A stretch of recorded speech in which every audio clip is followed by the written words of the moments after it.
Kitchen में जो सबसे ज़्यादा टूल इस्तेमाल होता है वो हमारा तवा होता है, जिसे डेली बेसिस पे दिन में 3 से 4 दफ़ा इस्तेमाल किया जाता है। लेकिन बहुत ज़्यादा यूज़ करने की वजह से और इसके ऊपर बहुत ज़्यादा ऑयल और घी का इस्तेमाल होने की वजह से तवा बहुत जल्दी ख़राब हो जाता है और फिर इसके ऊपर रोटी जो है वो उसके जो किनारे होते हैं वो ख़राब पकते हैं, काले हो जाते हैं। तो इसकी रेगुलर बेसिस पे सफाई बहुत ज़रूरी है।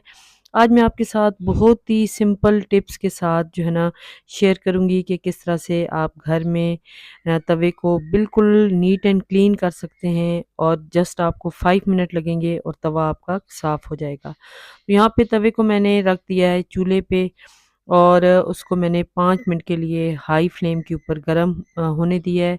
गरम करने के बाद जो है ना मैंने एक छुरी ले ली है और उसके तमाम जो साइड्स हैं उनको अच्छे से मैं यहाँ पे ये देखिए खुरच रही हूँ। जितनी भी चिकनाई थी गरम होने पर जो है वो बिल्कुल खुद ब खुद रिमूव हो रही है। बस हल्की-सी आपको जो है एफ़र्ट करनी पड़ेगी और जितनी भी इसके ऊपर ये खुरचन है, जो जमी हुई है चिकनाई वग़ैरह, वो तमाम ये देखें इज़िली इसके ऊपर से उतरना शुरू हो चुकी है।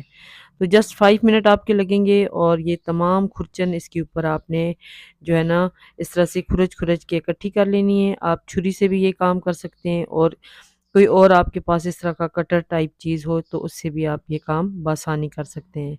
फ्लेम आपने बंद करके और उसके बाद आपने इसको खुरचना है। तो जब इस तरह से ये खुरचन तमाम उतर जाएगी तो 50% आपका तवा साफ़ हो जाएगा। तो मज़ीद इसको बिल्कुल नए जैसा करने के लिए जो है ना इसके ऊपर कुछ हम चीज़ें अप्लाई करेंगे तो वो मैं आपसे शेयर करूँगी जिससे तवा बिल्कुल साफ़-सुथरा हो जाएगा। तो ये देखिए कितनी ज़्यादा खुरचन उतर चुकी है। अब जो है फ्लेम बंद है बिल्कुल और तवे के ऊपर हम सबसे पहले जो है नमक छिड़क देंगे। यहाँ पे ये देखिए इतना सा नमक मैंने जस्ट इसके ऊपर छिड़क दिया है। नमक छिड़कने के बाद इसके ऊपर आपने बेकिंग सोडा जो है, बेकिंग पाउडर नहीं बल्कि बेकिंग सोडा 1 चम्मच भर के आपने जो है ना अच्छे से अप्लाई कर देना है पूरे तवे के ऊपर।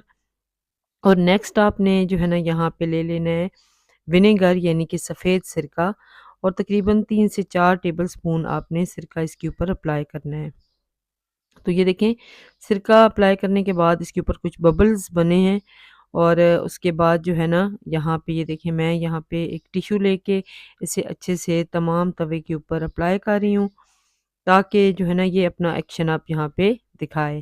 क्योंकि इसके ऊपर हमने बेकिंग सोडा और सिरका डाला है तो जितनी भी जमी हुई चिकनाई रह चुकी है वो मज़ीद इसके ऊपर जो है ना उतर जाएगी बहुत आसानी के साथ। अब यहाँ पे कोई सा डिश वॉशिंग लिक्विड ले लें, थोड़ा-सा वो इसके ऊपर लगा दें और अब आपने स्कॉच ब्राइट लेना है और स्पंज की मदद से अच्छे से आपने इसको तमाम तवे के ऊपर अप्लाई करके तकरीबन 5 से 6 मिनट के लिए छोड़ देना है।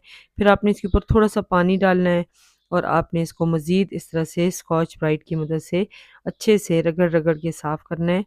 और जितनी भी जमी हुई चिकनाई है इस तरह से तमाम रिमूव हो जाएगी और एंड पे आपने जो है इस तरह से स्टील वूल ले लेनी है जिससे आप बर्तन साफ़ करते हैं।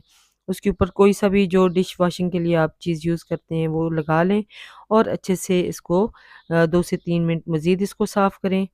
तो इस तरह से रेगुलर बेसिस पे अगर मंथ में एक बार हम अच्छे से तवे को साफ़ कर लें तो हमारा तवा बहुत अच्छा नीट एंड क्लीन लुक देगा और रोटी और ब्रेड वगैरह इसके ऊपर बिल्कुल काली नहीं होगी और साफ़ सुथरी रहेगी और वैसे भी इसकी जो है ना हाइजीनिक जो है ना वो कंडीशन उसको ज़रूर फुलफ़िल करना चाहिए हमें जो है ना तवे के ऊपर क्योंकि डेली बेसिस पे रोटी पकानी होती है तो इसकी सफाई का बहुत ज़्यादा ख्याल रखना चाहिए। देखें जी बिल्कुल साफ़ सुथरा हमारा तवा हो चुका है बिल्कुल नए जैसा।